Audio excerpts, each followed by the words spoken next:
Talk to us a little bit about where things stand right now. Well, as you just described, China is an incredibly difficult market to penetrate. Go to Hong Kong, go to Beijing. It's pretty much a graveyard of failed Silicon Valley companies.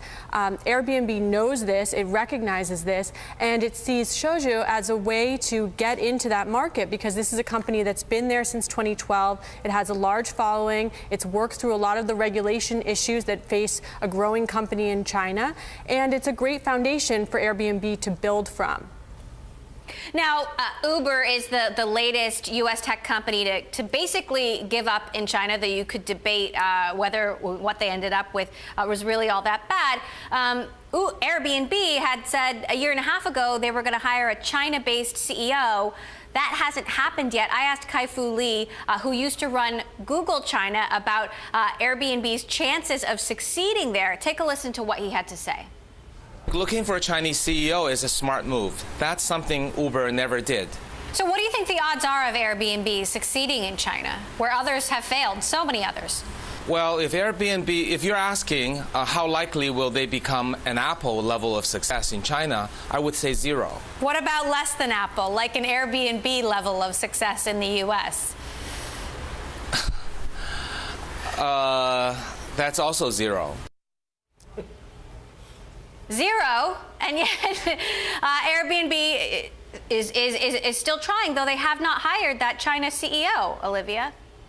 No, they haven't, and actually, I don't know if I really think that their chances are that low. I first want to say, China is growing. The middle class is growing at an incredible rate. There are 400 million more millennials in China than there are in the U.S., and these are people who are, many of them, passport holders. They speak more than one language, and they're eager to travel. So I think what Airbnb is really focused on is the outbound traveler. So I just want to address that first, and then to answer about the CEO. I think this is very consistent with the company. They tend to really take their time in hiring. Brian Chesky, the CEO, many people have called him a perfectionist, and he does have a reputation for really taking a long time to hire people. I met with one of their investors yesterday, and he explained to me that Chesky is being advised to actually wait, and he feels that it's better to hire the right person rather than put somebody in that role that maybe could also bring in other people that aren't right for the job. So I don't know if it necessarily means that something's wrong there. I think it's more consistent with Chesky's approach to hiring and his philosophy around management. Now, Airbnb actually has a couple of rivals in China, Xiaozhu and another company called Tujia. How do they compare in size, and why is Xiaozhu so interesting to them?